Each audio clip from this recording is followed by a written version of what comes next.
My husband's first love was diagnosed with terminal cancer.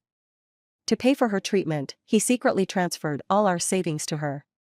When I found out, he righteously defended himself. What's wrong with me giving her the money? Do you expect me to just watch her die? But what he didn't know was that he also had cancer. This money was his last chance to survive. The doctor said that without treatment, he had no more than 3 months to live. But thankfully, his cancer type wasn't the worst. If treated, he could possibly live another 3 to 5 years. The treatment costs, however, were astronomical. To gather money for his treatment, I had already sold all my gold jewelry and heirlooms in secret. Now, I was at a car dealership, planning to sell the car that came with my dowry. Just as I was about to sign the contract, I received a text message. Your account XXXX transferred 300,000 yuan to XXXX at 2:03 p.m. on April 15th. My heart sank instantly. Alan didn't know about his illness yet. To spare him the shock, his parents and I had been hiding the truth, only telling him it was mild liver inflammation that could be treated with some medication. While keeping it a secret, I had been quietly raising money behind his back. After half a month of effort, we had only managed to scrape together 400,000 yuan. That included the 300,000 yuan Alan and I had saved for a down payment over 3 years. Of that, 100,000 yuan was money I had raised and temporarily stored in my account, while the remaining 300,000 yuan was in Alan's account, but registered under my phone number. That's why I received the notification as soon as he transferred it. I was panicking.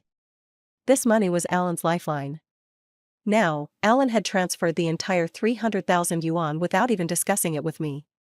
How could I not be anxious? My first thought was that Alan had been scammed. He had always been a reliable, home-loving man with no bad habits. Other than being tricked, I couldn't think of any reason he'd suddenly spend such a large sum. I immediately called him. Darling, what's with the money in your account? My tone was urgent, but Alan remained calm. Marcia is sick, stomach cancer. She needs this money for treatment, so I gave it to her. It took me a moment to remember who Marcia was. She was his first love from university, the girl he had pursued for 2 years. He would buy her breakfast every day, take care of her needs, but she always saw him as just a friend.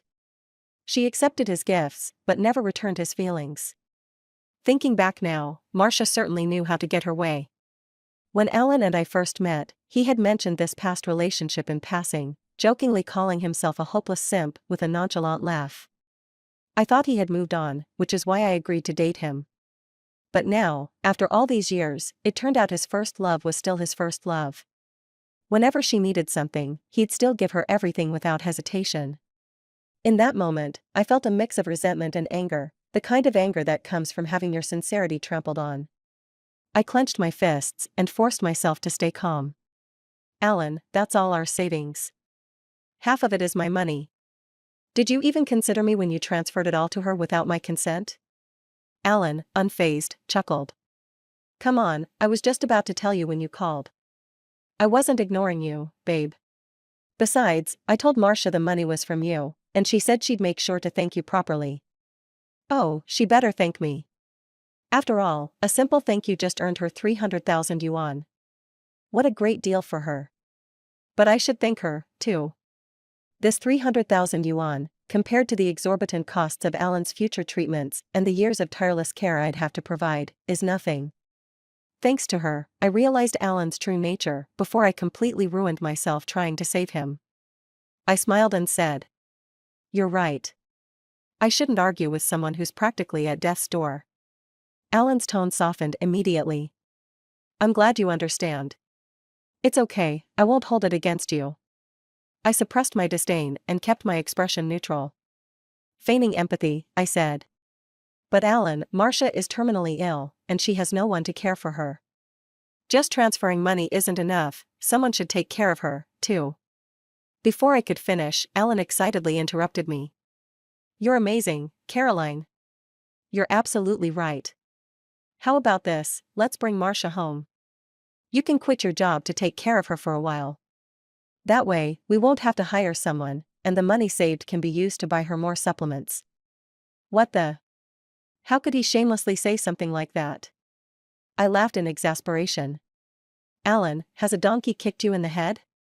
You give another woman money for treatment, and now you expect me to quit my job to take care of her? Do you hear yourself?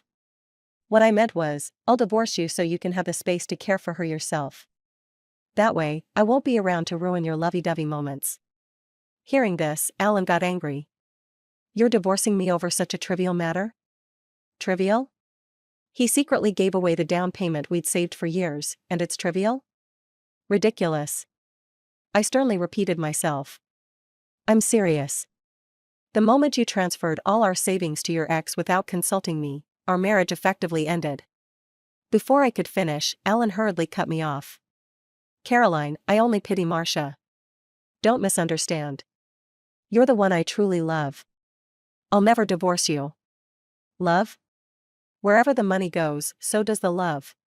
He gave his money to Marcia, fought with me over Marcia, and now that I'm divorcing him, he claims to love me? His love sure is cheap. I smirked sarcastically and said, Fine, if you won't agree to the divorce, then I'll sue to get back our joint property. Once we've settled that, we can discuss the divorce. Alan was furious and began hurling insults at me. Caroline, do you have to be so heartless? You're so cold-blooded. I must have been blind to marry you. Funny, wasn't he just saying he loved me? How quickly his tune changed. Ignoring him, I gave my ultimatum. I'll give you 24 hours to think it over. If I don't hear from you by then, I'll have my lawyer send Marcia a letter. Make your choice. Then, amidst his shouting, I hung up. At the car dealership. Miss Caroline, are you still selling the car? The dealership agent approached me politely. I smiled faintly. No, I'm not selling it anymore. Sorry for the trouble. The agent didn't show any annoyance and maintained his friendly demeanor.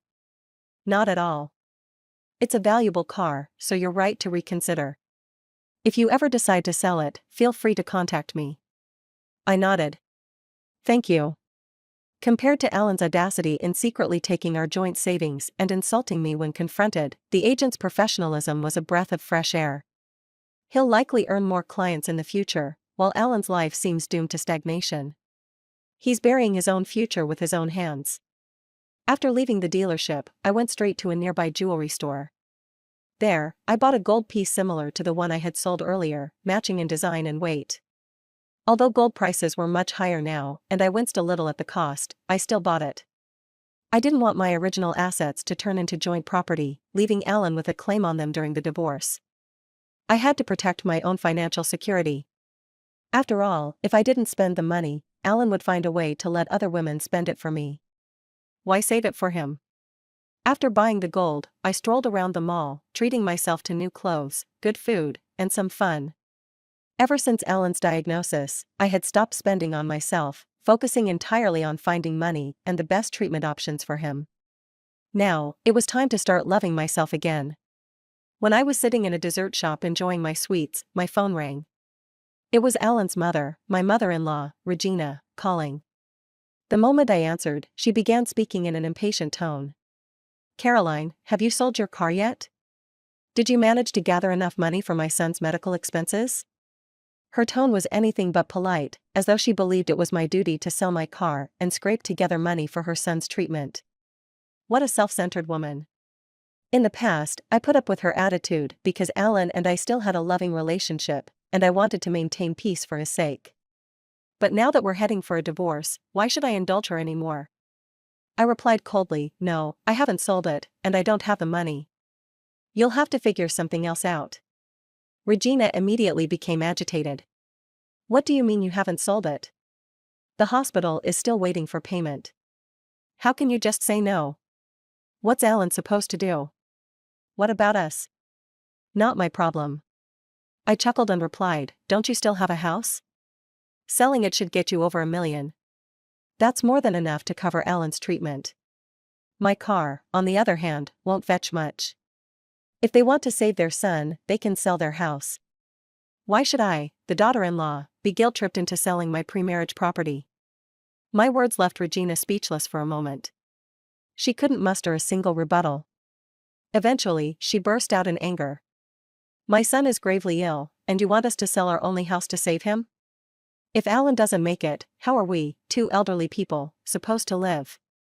Do you have any conscience? I rubbed my temples and let out a mocking smile.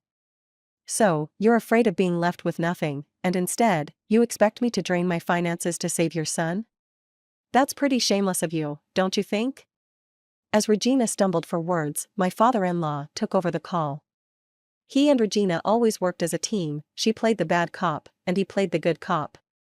This time was no exception. He said kindly, "Caroline, don't mind Regina. She's just upset. We've been trying to figure out the medical expenses and have decided to sell the house. But you know how the real estate market is, it's hard to sell quickly. We're really worried. But hey, if you don't want to sell the car, that's fine. We'll think of something else. Worst case, we'll start collecting scraps and make the money somehow." Ah, the classic pity card. This might have worked on the old me, the one who was kind, filial, and always respectful to elders. But not anymore. Now, I have no such moral obligations. Their attempts to guilt-trip me are entirely ineffective. If they want to sweep the streets or collect scraps, so be it. It's none of my business. I chuckled lightly and said, "You're so determined. I'm sure you'll make it happen. Best of luck to you. Alright, let's end it here. You must be busy with your career, and my ice cream is melting." I quickly hung up. There was no way I'd spend another penny on Alan in this lifetime. Alan, as usual, chose to avoid reality. By the following afternoon, he still hadn't said a word about the divorce or the 300,000 yuan in question. He didn't answer my calls or reply to my messages, clearly hoping to drag things out until the issues disappeared. This was his typical cowardly approach. In the past, it would have made me angry. Now, I just found it childish and ridiculous. Did he think ignoring the problem would solve it? Maybe it worked on people who tolerated him, but it had zero effect on me now. As soon as the 24-hour deadline passed, I had my lawyer send a legal notice to Marcia, demanding that she return the 300,000 yuan of marital property within the stipulated time. Not long after the notice was sent, Alan called me, furious. "Caroline, are you insane? Marcia's still in the hospital, and you're suing her? Have you no compassion?" I rolled my eyes. "What does that have to do with me? If you hadn't ghosted me, I wouldn't have needed to involve a lawyer." Alan was livid. "Then withdraw the legal notice right now. Marcia can't handle any more stress in her condition." I replied calmly, "Sure, I'll withdraw it, after we finalize the divorce. Once I have the divorce certificate in hand, I'll drop the case. Otherwise, your precious first love can prepare to face the court." Alan hesitated for a long time before finally saying, with great difficulty, "Fine, we'll get divorced. But don't regret it." "Regret? Please. Getting rid of a cancer-stricken, cheating husband for just 150,000 yuan? I'd never been happier." Whether Alan would regret it later, though, I couldn't say. At the Civil Affairs Bureau, Alan showed up late, holding Marcia's hand. Marcia wore a white dress, looking pale and fragile, like a delicate little flower. The moment she saw me, she timidly asked, "Caroline, are you really going to divorce Alan?" I raised an eyebrow, unsure what she was playing at, and asked, "What do you think?" Marcia sighed softly and pleaded, "Can you not divorce Alan? He and I have always been just friends. We've never crossed any boundaries. Don't misunderstand. Alan helped me with my treatment purely out of kindness. He doesn't deserve to be punished for being a good person. And I don't have much time left. I don't want Alan to lose me and you at the same time. It would be too cruel for him. So, please, don't abandon him, okay?" By the time she finished speaking, her eyes were red, and her voice trembled as if she were enduring immense pain. Alan looked at her with pure pity, holding her tightly as he cried, "Marcia, you're so selfless. I can't lose you. I can't." Marcia gave him a sorrowful smile and gently reassured him. "Don't worry. I'll wait for you in another world. My life is nearing its end, but yours is full of possibilities. Live a good life, and one day, we'll meet again." Then she turned to me with tear-filled eyes. "Caroline, please take care of Alan for me. Were they shooting a soap opera? Was I just an extra in their drama?" So, they were the star-crossed lovers, and I was supposed to be the sacrificial lamb, spending my life with a man who didn't love me, having his children, and raising his grandchildren? Give me a break. I rolled my eyes and said, sorry, but I'm not a recycling center. I don't take in garbage. And if you don't want your Alan to divorce me, then I'll just have to pursue legal action to get back the 300,000 yuan of marital property. Marcia's face turned as white as a sheet, her eyes brimming with tears.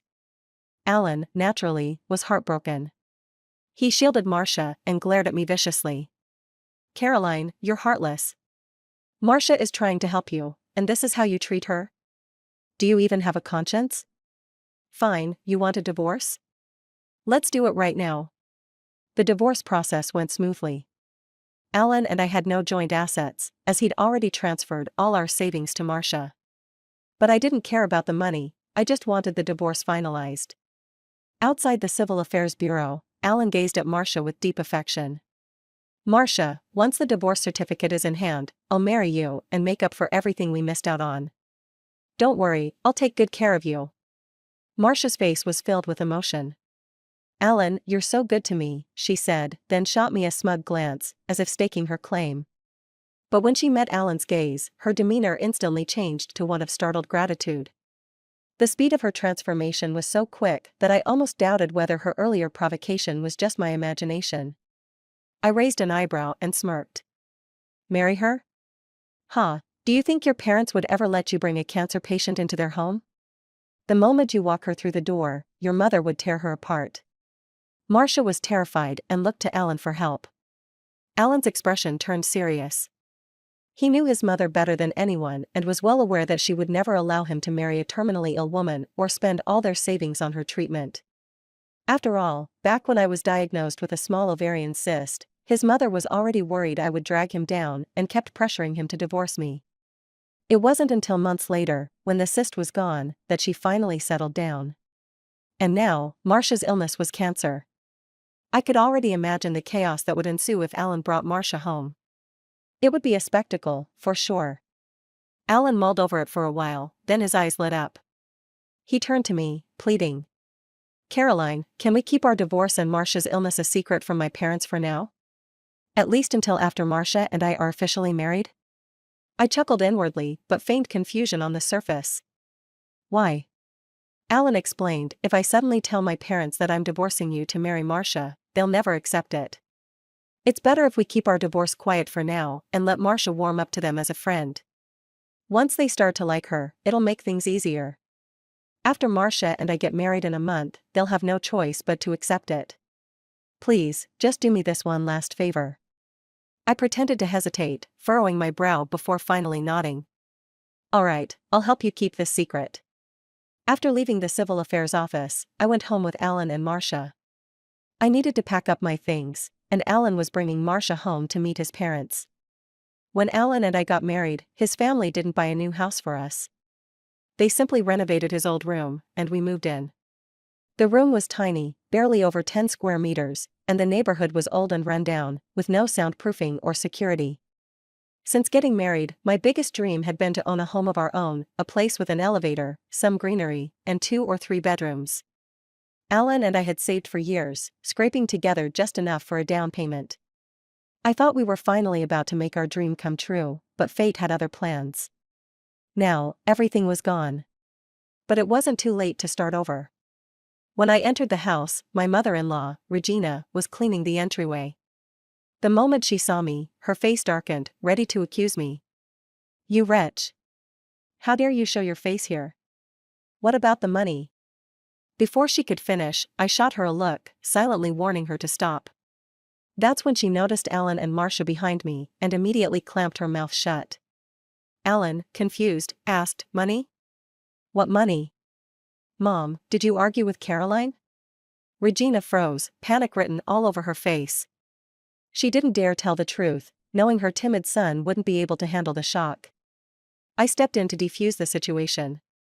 Oh, it's about buying a house. I found one I liked, but we're still short about 100,000 yuan for the down payment. Mom's been pushing me to find a way to make up the difference. Regina quickly chimed in, yes, that's exactly it. You two really need to buy a house soon. Alan looked embarrassed. After his recent maneuvers, the shortfall wasn't 100,000 anymore, it was 400,000. We were back to square one. He hesitated before saying, buying a house isn't urgent. We're still young, we'll manage it eventually. His words brought tears to both Regina's and Marcia's eyes. One was mourning her son's doomed future, while the other lamented her own. Sure, Alan and Marcia were young, but they didn't have much time left. To change the subject, Alan introduced Marcia. This is Marcia, my college classmate. She just got transferred to this city for work and needs a place to stay for a while. Marcia politely greeted his parents and handed over the gifts she had brought, a scarf and a bottle of wine. These are for you. I hope you like them. Regina's face lit up with joy as she took the gifts. Oh, you didn't need to bring anything. This scarf must have been expensive, wasn't it? Of course, it wasn't. She had picked it up from a boutique on the way over. But Marcia kept her answer vague. You deserve the best. A cheap gift wouldn't match your elegance. Marcia's smile stiffened for a moment before she quickly recovered. They're in business, but they're very busy.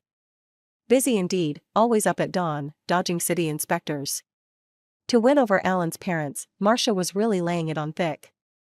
Regina's smile widened further. Treat this place like your home. Stay as long as you like. Then, she shot me a disdainful glance, making her contempt for me obvious. Regina had always felt I wasn't good enough for Alan. He was a graduate from a prestigious university, while I only attended an average one. She even disapproved of my looks, believing her handsome son deserved better. Now, seeing someone like Marcia, she liked me even less. But she never considered the fact that despite being a lowly graduate, I had managed to land the same job and position as Alan at the same company. Who was the more capable one, really?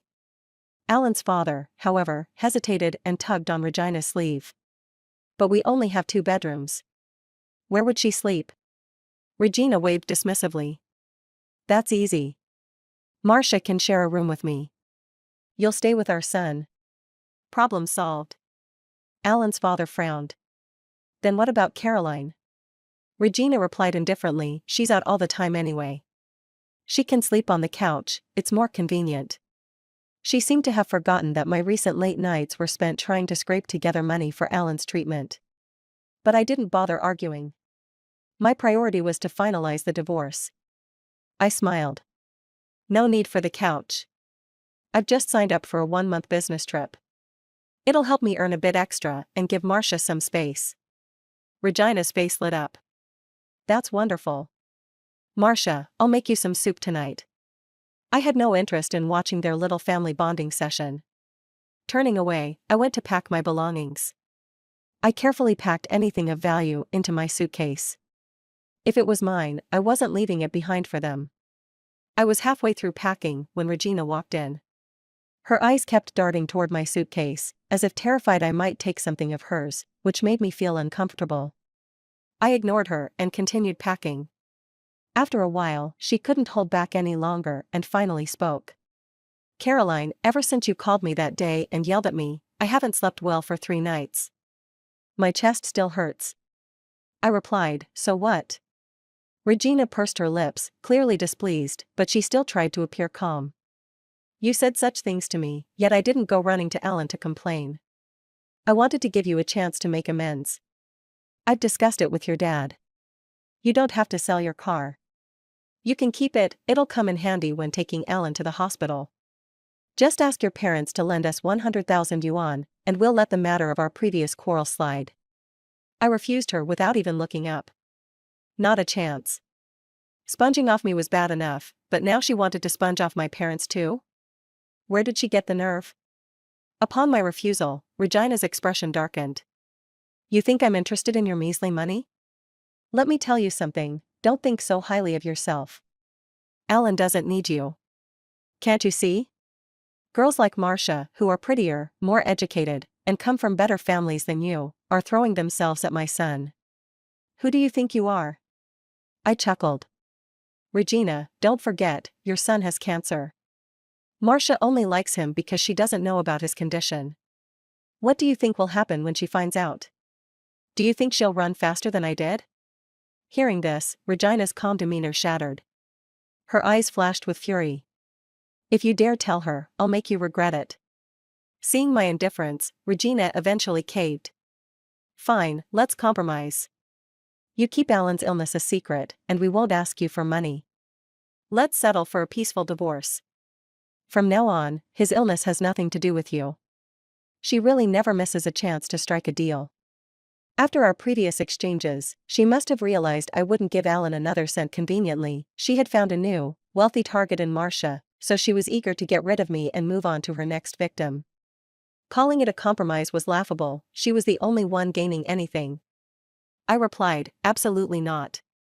Alan and I already registered our divorce. If you keep using this as leverage, it'll make me feel cheated.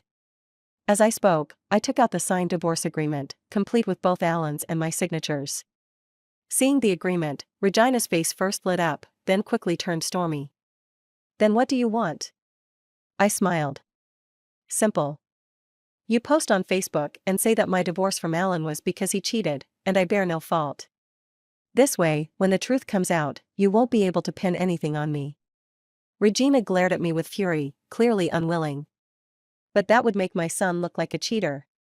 What if Marcia finds out and doesn't marry him? I shrugged. Suit yourself. If you don't agree, I'll tell her right now. Then there's no what if, she'll definitely leave immediately. Finally, Regina gave in. She begrudgingly posted a Facebook status visible to everyone except Alan and Marcia, claiming our divorce was due to Alan's infidelity. I liked her post. My boss had mentioned transferring me to another position before, but I refused at the time. I was worried that if I suddenly moved to another city, there'd be no one to look after Alan. But now, Alan is no longer worth it. So, when my boss brought it up again, I agreed. As a result, I got a promotion. I went from being a cog in the corporate machine at the headquarters to a management position at a branch office. The work was more exhausting, but the prospects were bright, and the salary increase made it worthwhile. Nowadays, aside from being caught up in the hustle and bustle of work, my favorite pastime is observing Regina's social media updates. Regina has been doting on Marcia lately, cooking her delicious meals every day and always wearing a cheerful smile around her. Likewise, Marcia has been working hard to butter her up. Marcia bought me this necklace, isn't it beautiful? Marcia got me this new outfit. I absolutely love it. In the photos, Regina is grinning from ear to ear. I wonder how she'd feel if she knew that all the money Marcia is spending on her actually comes from her son's life-saving fund. A month flew by, and finally, the day I could officially get my divorce certificate arrived. Alan showed up late to the civil affairs office, with Marcia in tow. Compared to before, Alan's complexion looked sallow, and he seemed unwell. Marcia was still dressed in a white dress with a veil, her gaunt face glowing with bashful joy. It seemed they planned to get married right after finalizing the divorce with me. After receiving the divorce certificate, Marcia enthusiastically thanked me. Caroline, thank you. If you hadn't given up on Alan, I wouldn't have been able to be with such a wonderful person. Thank you for your generosity. Alan affectionately patted her head, his eyes full of adoration. Why are you thanking her? I'm marrying you, there's no need to thank someone like her. He then gave me a cold glare. She's just a greedy woman who refused to help in a time of need. How could she ever compare to you? I love you because you deserve it. I rolled my eyes. What a pair of delusional fools. They're practically at death's door and still trying to play games with me. How ridiculous. I retorted sarcastically. There's no need to thank me, indeed. After all, proper waste sorting is everyone's responsibility. Hazardous waste should stick together, shouldn't it? With that, I left gracefully, ignoring the murderous look Alan shot at me. About half a month later, things got lively at Alan's house. According to a former coworker I was still on good terms with, after Alan and Marcia got married, the four of them, Alan, Marcia, and Alan's parents, sat down to reveal their secrets to each other. After all, Alan and Marcia's illnesses could no longer be hidden. It was time to discuss funding for further treatment. That's when Alan discovered that the anti-inflammatory pills he had been taking were actually cancer medication hidden in anti-inflammatory bottles. He didn't have hepatitis, he had liver cancer. Regina then found out that the wealthy heiress Marcia she had been pampering was actually penniless, and not just broke, but also a cancer patient. Worse, Marcia even expected her to sell their house to fund her treatment. Marcia also learned that the man she'd been scheming to use as her cash cow was not only another cancer patient like her, but also someone whose parents expected her to foot his medical bills instead. All three of them were momentarily stunned.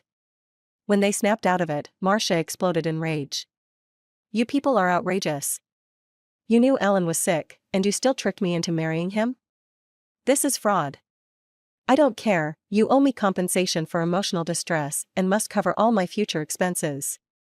Alan was devastated. It wasn't clear whether he was heartbroken about his illness or Marcia's reaction. Looking wounded, he asked, "Marcia, when you were diagnosed with cancer, I didn't abandon you. I even secretly gave you 300,000 yuan behind Caroline's back and divorced her for you. How can you treat me like this now that I'm the one who's sick?" Marcia spat at him. "Do you think we're the same? Take a look in the mirror. If I weren't sick, do you think I'd ever consider you? If it weren't for your promise to sell your house to pay for my treatment, do you think I'd marry you? And now you're sick too? Who am I supposed to rely on to treat my illness now?"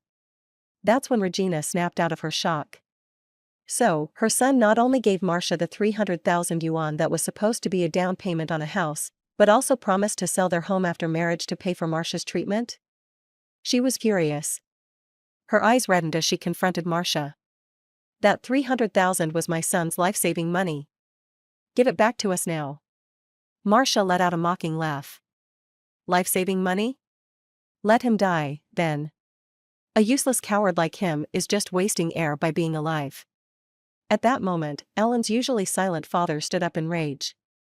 He slapped Marcia hard across the face and roared, "You wicked woman! I'll kill you today." However, he underestimated his strength. Coupled with Marcia's frail condition, the slap knocked her unconscious. When she came to, Marcia called the police, who arrested Alan's father. This marked the complete fallout between Marcia, Alan, and Regina. Later, Alan, out of spite, filed a lawsuit against Marcia to recover the 300,000 yuan he had given her. Of course, legally, there was no way he could get it back. At most, it would only disgust Marcia on a psychological level. After everything that happened, Marcia and Alan became sworn enemies. Yet, neither was willing to let the other go, so they continued to torment each other. Their once sweet relationship had turned into mutual resentment and hostility. Regina then started reminiscing about my virtues. She might have considered using guilt to persuade me to take Alan back, but given the public knowledge of Alan's infidelity that she herself had spread, she didn't dare. Instead, she subtly brought up Alan's situation, saying he often cried out my name in his dreams and hoped I could come back to take care of him. I gave her a harsh scolding, and she backed off. Later, Alan himself regretted everything. One quiet night, he called me, crying, "Caroline, I was wrong. Please come back. I finally understand now, you're the one who truly loves me. Back then, when you found out I was sick, you were willing to sell your car to pay for my treatment. You and Marcia are worlds apart. I must have been out of my mind. I regret it so much. Please, give me another chance." But he wasn't really remorseful. He was just scared of dying and hoped to guilt-trip me into bankrupting myself to save him. I wouldn't fall for it again. I sneered and said, "Sure." Alan was overjoyed. "You mean it?" I continued. "I'll give you another chance the day the moon crashes into the earth." Then, I hung up and blocked his number forever. After that, I threw myself fully into my work. Without Alan dragging me down, my career took off, and my salary kept increasing. Before long, I bought an apartment near the branch office and brought my parents to live with me. Together, we began a peaceful, happy life. My beautiful new life was just beginning. Extra chapter. My name is Alan. My marriage with Caroline was like a glass of plain water, ordinary and flavorless. We went to work diligently, saved money dutifully, and lived a life so dull it felt lifeless. What bothered me the most was that, even though her alma mater wasn't as prestigious as mine, Caroline was far more capable than I was. She excelled at work and was much more favored by her superiors. Of course, I couldn't help feeling indignant. After all, no man likes being outshone by his own wife. It's a direct blow to one's self-esteem. Recently, Caroline had been taking on more freelance projects, working late into the night as if possessed by the need to earn money, completely disregarding how I felt. More and more, I felt she had changed. She was no longer the innocent, sweet girl I once knew. She'd become materialistic, exhausted, and irritable, a stranger to me. So, when Marcia, the girl I had a crush on in college, told me through teary eyes that she was terminally ill, my protective instincts surged uncontrollably. She was so pitiful, so fragile, I wanted to protect her. Without consulting Caroline, I transferred all our savings to Marcia. At the time, I didn't think much of it. Caroline was so capable, even if I gave away all our money, she could earn it back in no time. Worst case scenario, we'd delay buying a house for a couple of years. But Marcia was different. She only had me. If I didn't help her get treatment, she was as good as dead.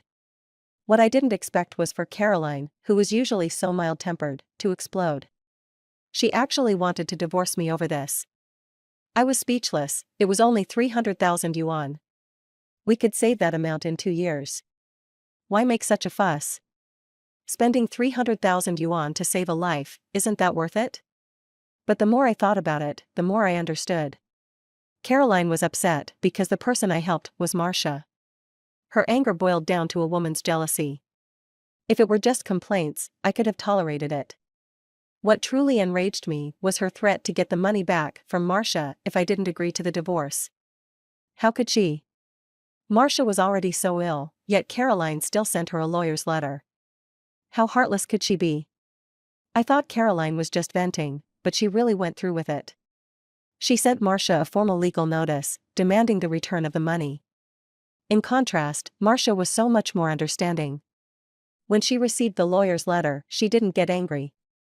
Instead, she volunteered to help me explain things to Caroline, humbling herself to the ground. But Caroline wasn't moved. If anything, she became even more unreasonable. At that moment, I completely gave up on her. My heart tilted fully toward Marcia. I decided to divorce Caroline, marry Marcia, and take care of her for the rest of my life. After Caroline's remarks, I realized my parents would never accept a terminally ill, penniless daughter-in-law. So, I hid Marcia's illness and brought her home, hoping they'd warm up to her before I revealed the truth. I never expected that decision would lead to my downfall. Later, I married Marcia. After the wedding, I confessed Marcia's illness to my parents, only to learn from them that I was also diagnosed with cancer. I thought Marcia would stand by me, face this together, and share life and death with me. But instead, she lashed out, accusing my parents of plotting against her and even berating them mercilessly. Only then did I realize she had only married me for money, to fund her treatment. There wasn't a shred of genuine affection in her. The final straw came when, after my father slapped her in a fit of anger, Marcia called the police and had him arrested, ruining his reputation entirely. I hated her.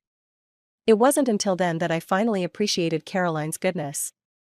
When Caroline found out about my illness, she didn't abandon me. She sold her car, used all the money we'd saved for a down payment, and did everything she could to ensure I received treatment.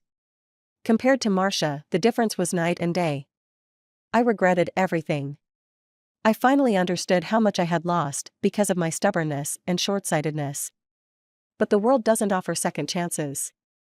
For the rest of my life, I will live in the shadow of illness and regret. The end.